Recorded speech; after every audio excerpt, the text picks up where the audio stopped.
Halo teman-teman, kembali lagi dengan Barabas Media dalam program Rabuku, Rabu Baca Buku. Nah, kali ini kita masih bersama teman kita, Silma Adelia Fitri. Halo Silma, bagaimana kabar? Alhamdulillah sehat Bang. Oke, nah minggu lalu kita udah ngebahas mengenai bagaimana ini ya, apa namanya itu, membiasakan Mm-mm. kebiasaan baik kayak gitu ya, dan menghilangkan kebiasaan buruk. Nah, Mm-mm. kali ini kita lanjut lagi nih. Iya Nah, di sesi benar. berikutnya atau session berikutnya gitu. Nah, kira-kira kita akan bahas apa nih untuk Nah, sesi jadi di berikutnya? berikutnya dalam buku Anatomic Habit ini kita akan belajar, bukan belajar sih, memahami tentang kaidah kedua dan kaidah ketiga. Di mana kaidah kedua itu adalah tips dan trik menjadikan suatu kegiatan atau kebiasaan itu menjadi menarik. Nah, di kaidah ketiga itu menjadikan kebiasaan tadi menjadi lebih mudah sehingga kita juga lebih tertarik dan lebih mudah, karena lebih mudah itu kita juga jadi terbiasa kan ngerjainnya Oke. gitu loh. Di kata kuncinya di sini adalah menjadikan dia mudah kayak gitu ya. Iya, Jadi menjadikan menarik dan mudah. menarik. Oke. Nah, kita masuk ke kaidah yang kedua dulu nih Hmm. teman-teman.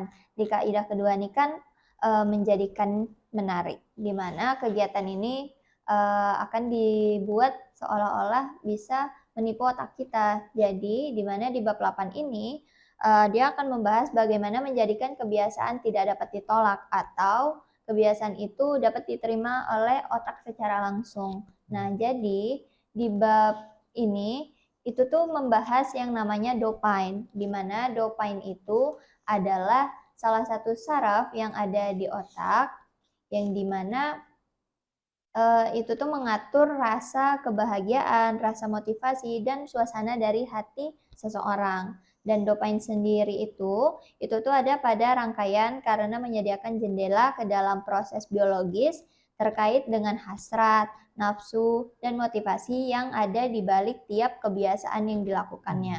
Dan ini juga udah diuji oleh para ilmuwan. Jadi sebelumnya mereka tuh nguji ke tikus, Bang. Di mana Oh, menarik ya. tikus-tikusnya Tikus, ini oke. uh, merasa kekurangan nafsu makan. Oke. Nah, mereka nih dikasih makan tapi nggak Hmm. mau gitu. Jadi akhirnya para ilmuwan nih nyemprotin kayak air yang berisi kadar gula gitu Oke. di dalam mulut mereka masing-masing. Hmm. Dan karena udah disemprotin itu, otomatis si tikus ini langsung merasa girang gembira gitu. Nah, itulah tadi Oke. salah satu cara untuk meningkatkan dopamine dari si tikus itu. Hmm. Makanya ketika tikus itu diberi cairan gula itu, Hmm. otomatis si tikus itu meningkatkan dopamine-nya dia. Jadi si tikus itu nafsu lagi untuk makan kembali gitu. Oke. Jadi di sini itu tuh kita nyari cara gimana biar dopamine kita ini bisa ningkat gitu loh di buku Hmm. ini. Jadi istilahnya harus mencari suatu hal yang Iya, eh, membuat kita apa ya lebih tertarik kayak gitu ya. Kemudian merasa ingin mencoba kayak gitu melakukan iya, aktivitas benar tersebut kayak banget. gitu. Nah, nanti di bukunya juga ada tuh yang namanya lonjakan dopamine, Hmm. di mana nanti ketika kita ada dibagi 4, ada petunjuk, gairah, tanggapan, dan ganjaran. Jadi nanti Oke. kita akan dikasih misalkan nih, kita mau dapat kebiasaan. Hmm. Kita dapat kebiasaan, tapi kita tahu nih ganjarannya. Tapi kita belum ada nih rasa dopamine untuk ke situ. Jadi kita Oke. kayak stabil aja. Tapi kita berharap ganjarannya itu tinggi. Hmm. Hasilnya, kita Hmm. patokan pada hasilnya.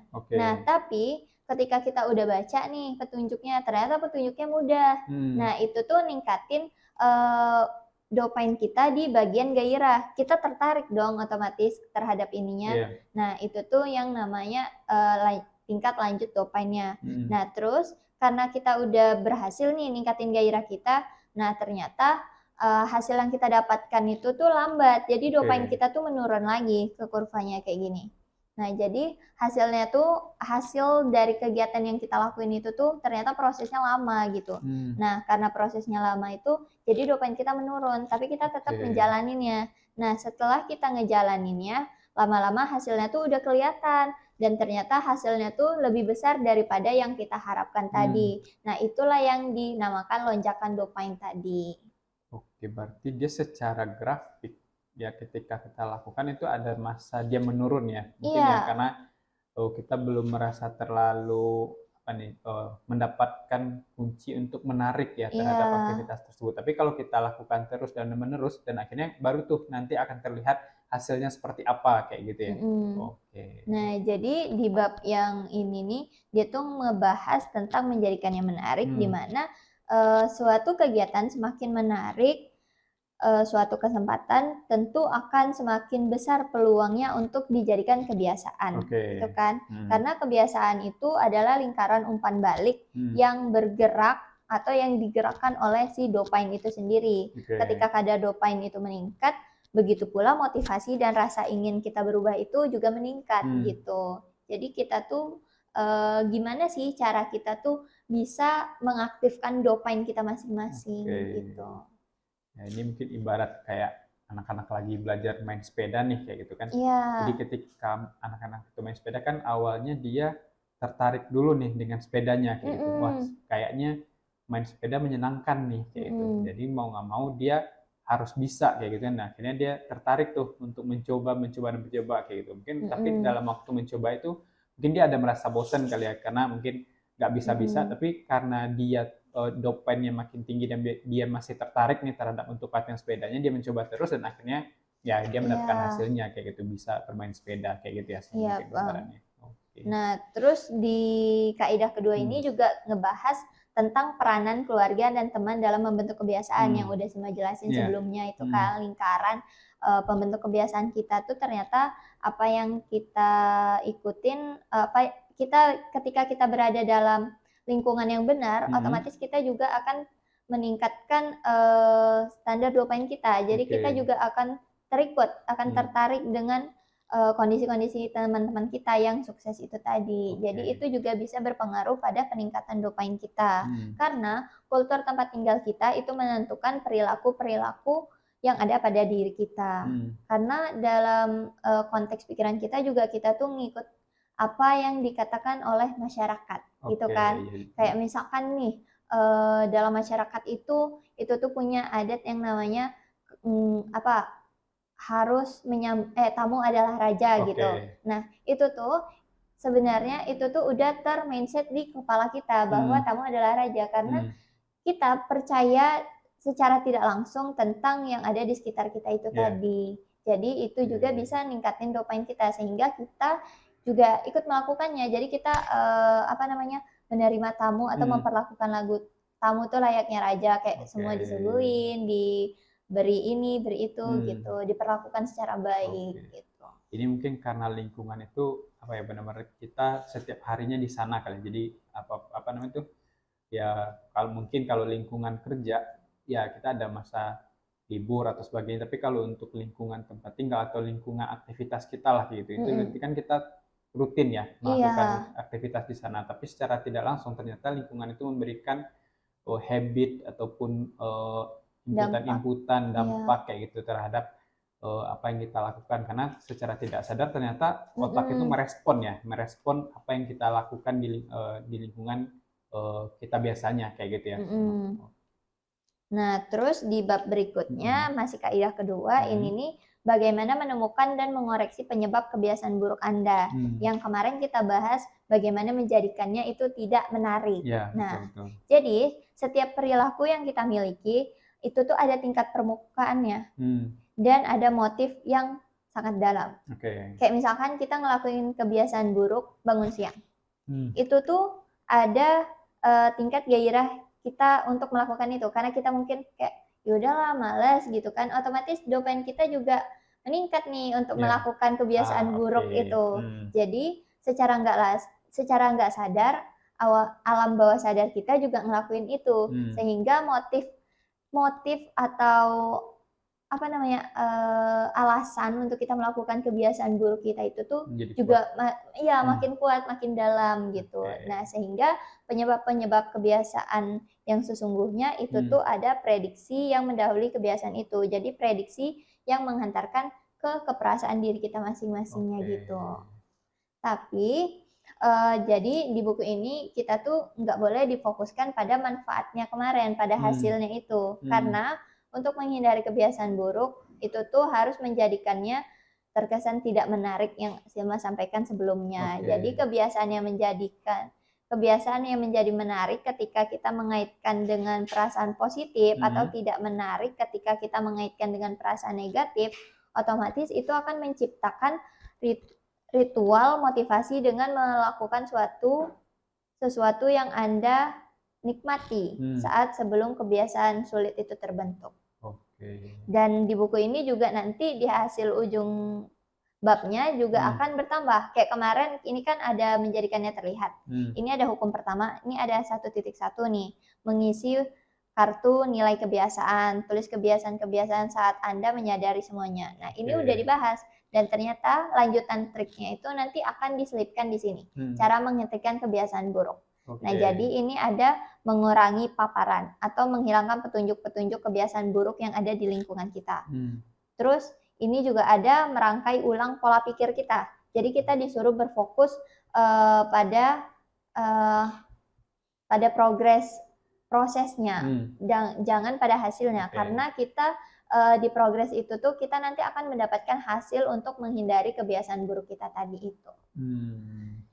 Justru manfaatnya itu lebih besar ketika kita berfokus pada progresnya bukan pada hasilnya. Nah, kita masuk ke kaidah ketiga yang dimana menjadikannya mudah. Kan tadi udah nih dijadiin menarik. Nah, kita sekarang bikin biar kegiatan yang kita anggap menarik itu tuh terlihat mudah. Jadi kita bisa ngelakuinnya tiap hari. Jadi tidak cukup hanya menarik saja ya. Jadi ketika sudah menarik nih, ya jadikan itu menjadi mudah. Mungkin karena kalau seandainya itu sulit, ya awalnya kita tertarik, tapi ketika dilakuin kita merasa sulit, ya mungkin kita itu merasa menjadi berat hati. Ya, lama-lama hilang lah kebiasaan itu. Iya, itu. benar, Bang. Nah, jadi di bab ini nanti tuh akan membahas berjalan. Nah, di bab ini dia tuh nulis gini, berjalan perlahan tapi pantang mundur. Jadi maksudnya, nah nanti ada di garis kebiasaan. Jadi kita tuh disuruh untuk berjalan itu perlahan tapi jangan berhenti. Dimana nanti di titik A ini kita memulai kebiasaan. Nah, kita memulai kebiasaan ini kan dengan berat hati ya, makanya dia agak miring gini. Nah, itu tuh akan membutuhkan waktu dan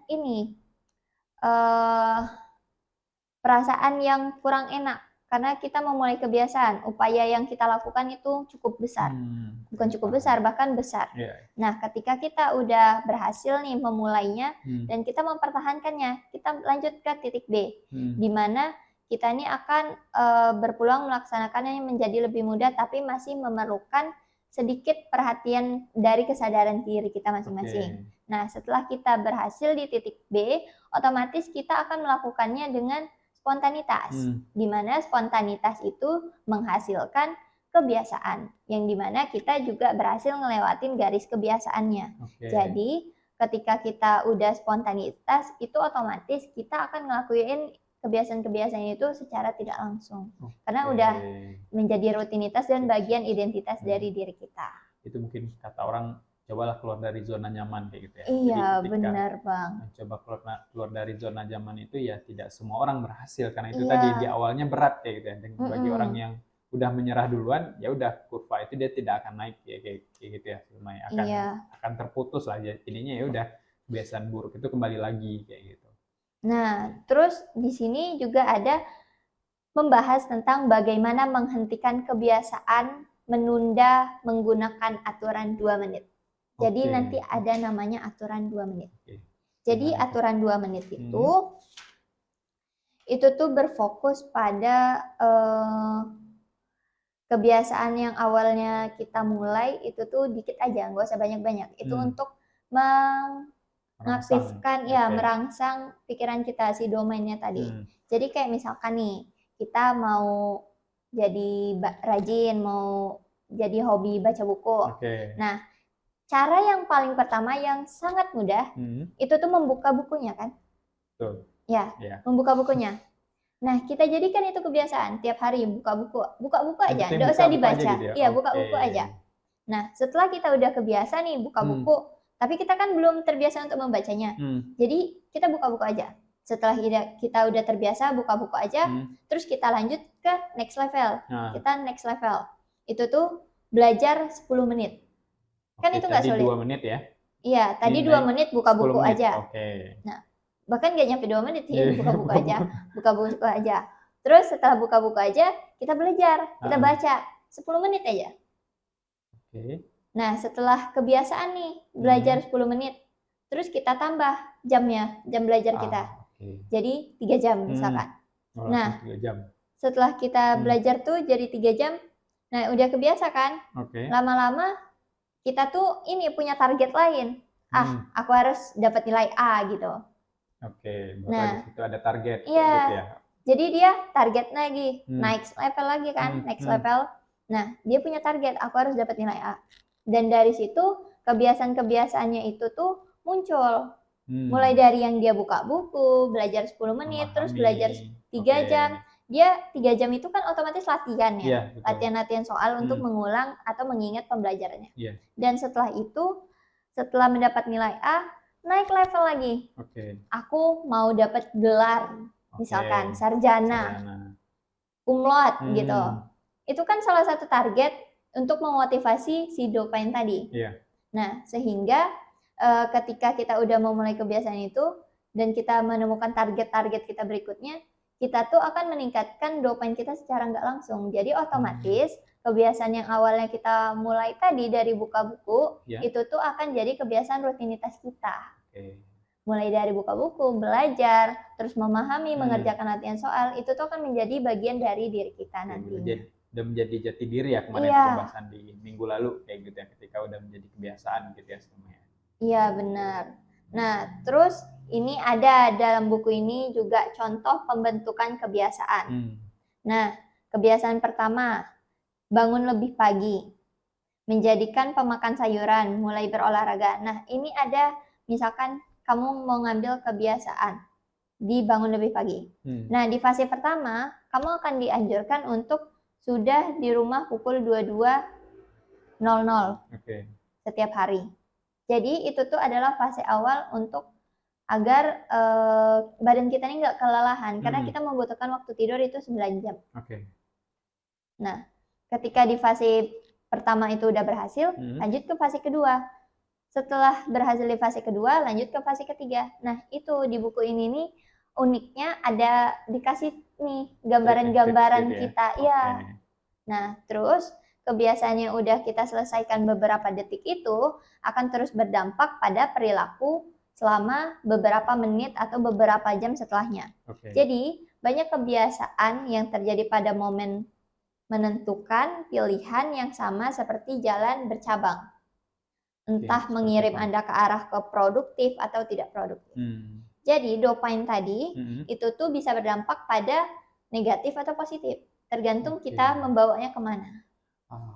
Gitu. Jadi intinya dalam prosesnya ya bisa jadi dopain itu ya secara tidak langsung kita membawanya ke hal negatif karena kita dalam prosesnya tadi tidak menikmati mungkin ya kemudian terus ya ada hal yang kita menyerah dan sebagainya. Jadi dopain itu ikut juga dia kayak gitu. Tapi kalau kita berhasil dalam membentuk kebiasaan baik kayak gitu, kemudian kita membuat aktivitas kita itu menjadi suatu hal yang menjadi jati diri kita, berarti dopain itu kita bawa ke hal yang positif. Iya, benar banget Bang. Makanya kita tuh pakai aturan 2 langkah tadi, di mana ketika kita memulai kebiasaan baru, pelaksananya tuh harus kurang dari 2 menit. Dan 2 menit tadi. Simple ya? Iya. Dan gampang lah istilahnya. Kayak gitu. Nah, terus di sini juga ngebahas tentang alat penjaga komitmen. Di mana alat penjaga komitmen ini adalah pilihan pada masa sekarang yang mengunci perilaku lebih baik di masa mendatang. Jadi, pilihan pada masa sekarang yang mengunci perilaku di masa yang akan datang. Yang targetnya tadi. Ketika kita udah memulai step by step-nya secara perlahan, kita akan next level kan, menentukan target-target berikutnya kita. Dan targetnya itulah yang mengunci kebiasaan-kebiasaan sebelumnya yang kita lakuin itu jadi kebiasaan rutinitas kita. Oke, jadi intinya target itu tetap harus ada ya, tapi Iya, tidak menjadi tapi tidak terfokus pada fokus. hasilnya. Oke. Ya, karena target itu juga yang menjadi suatu hal yang men-trigger kita melakukan proses Iya, benar. proses-proses yang rutinitas yang biasa kita lakukan kayak gitu ya. Iya, benar. Jadi sehingga pilihan suatu kali itu bisa kayak misalkan pengen jadi seorang content creator. Oke, Nah, dia tuh menarik. memulainya dengan membeli alat-alatnya aja nih. Oke. Tapi dia belum bikin Ya, akunnya. ya, ya, Nah, ya. terus setelah itu next levelnya dia bikin akunnya. Nah, Hmm, next levelnya dia ngebaca-ngebaca nih ya. tentang apa tren yang ada saat Oke. ini. Nah, terus di next berikutnya dia mulai bikin konten. Nah, ternyata kontennya itu kurang rame. Dia Oke. bikin target gimana kontennya biar Oke, rame. ya, Nah, betul, itu betul. salah satu kebiasaan-kebiasaan yang dimana itu tuh ngikutin aturan kurang dari 2 menit itu Oke. tadi. Sehingga ketika nanti kita meningkatkan target-target kita berikutnya, kebiasaan-kebiasaan lama kita itu tuh tetap menjadi patokan untuk kebiasaan kita berikutnya. Oke. Itu sih. Dan di akhir kaidah ketiga juga ada ditambahkan nih cara menghentikan kebiasaan buruk. Tadi kan udah mengurangi paparan, membingkai ulang pola pikir. Oke. Nah, ditambahkan 2 lagi, meningkatkan hambatan, meningkatkan jumlah tahap antara Anda dan kebiasaan buruk Anda. Itu untuk menghilangkan kebiasaan buruk tadi. Oke. Dan yang keempat itu menggunakan alat penjaga komitmen, di mana batasi pilihan-pilihan masa depan sampai hanya yang bermanfaat. Jadi jangan ketika kamu ngambil target, itu tuh target yang sebelumnya itu ternyata ini jatuh. Kayak misalkan kamu pengen sarjana, tapi nilai kamu sendiri itu masih di bawah B.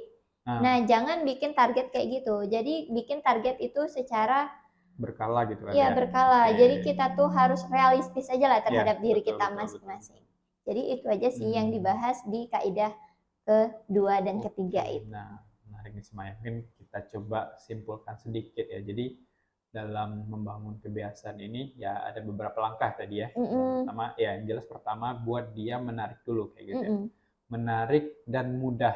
Nah, itu menjadi kata kunci ya. Jadi dalam mencapai target itu ya jangan terlalu kadang-kadang tuh kita teman-teman ini memaksakan diri nih kadang-kadang ya gitu. Jadi mungkin dia belum mampu tapi karena pengen ngebet banget nih untuk mencapai target, dia mencoba melakukan hal yang super power lah. Nah, akhirnya kecapean sendiri kayak gitu ya. Jadi mungkin wah pengen misalnya seorang pelari kayak gitu ya. Pengen jadi juara gitu. Jadi setiap hari mau pagi, mau siang, mau sore dipaksa tuh tubuhnya kayak gitu. Oke, dia literally senang nih lari, tapi kalau seandainya itu menjadi suatu hal yang susah, ya literally dia udah senang lari nih, ya namanya pelari pasti senang lari kayak gitu kan, teman.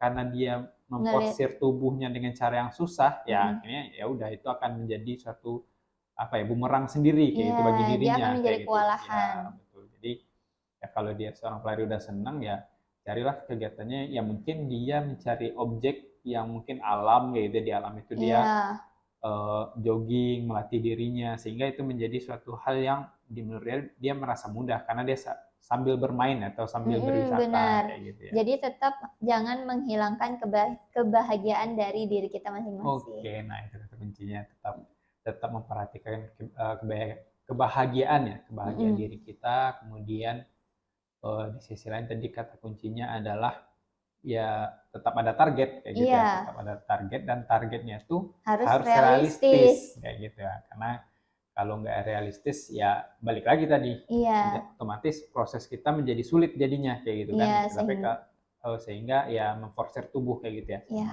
benar. Oke, nah teman-teman itu nih pembahasan terkait anatomic habit ya. Kaidah kedua dan ketiga. Kaidah kedua dan ketiga dari Silma. Nah, mudah-mudahan menjadi suatu pembelajaran lagi bagi teman-teman kayak gitu ya. Nah, bagi yang penasaran nih dengan next isi bukunya ya, apalagi nih yang harus kita lakukan karena ini belum selesai ya Silma ya. Belum, nanti ada kaidah keempat dan juga ada ngebahas tentang ini gimana penerapannya dalam dunia bisnis, Oh, terus oke. dalam Wah, lebih menarik nih. dalam menciptakan kebiasaan buruk, terus Hmm. kebenaran kita tentang bakat kita, Ah, yang ketika gen penting dan kapan menjadi tidak penting. oke. Terus ada juga tentang pengorbanan dalam menciptakan kebiasaan baik. Oke. Jadi apa aja yang dikorbankan ternyata Yes. setelah kita Nah, seperti menciptakan apa nih kebiasaan kayak baik. gitu ya. Ya. Oke. Terus nanti di akhir juga si buku ini ternyata ngelampirin apa nih yang sebaiknya kita baca setelah buku ini, atau pelajaran-pelajaran kecil apa dari keempat kaidah ini, atau Oke. bagaimana menerapkan gagasan-gagasan yang ada pada buku ini dalam bisnis kita juga ada. Oke, jadi ini kedepannya kita akan membahas terkait lebih pada praktek atau apa ya, realisasi Dalam kehidupan nyatanya kayak Iya. gitu ya. Oke, Silma. Nah, mudah-mudahan masih ada kesempatan nih kita di minggu depan ya untuk Iya. membahas kelanjutan dari buku Atomic Habits ini, teman-teman. Oke, tetap selalu dengar kita di Rabuku ya. Iya, benar Bang. Rabu baca buku. Nah, mudah-mudahan kita selalu tetap bisa nih memberikan pengetahuan kepada teman-teman ya, Silma ya. Oke, sekian dulu Silma untuk kali ini. Terima kasih banyak, sehat selalu. Sama-sama, Bang. Thank you semuanya. Oke, terima kasih.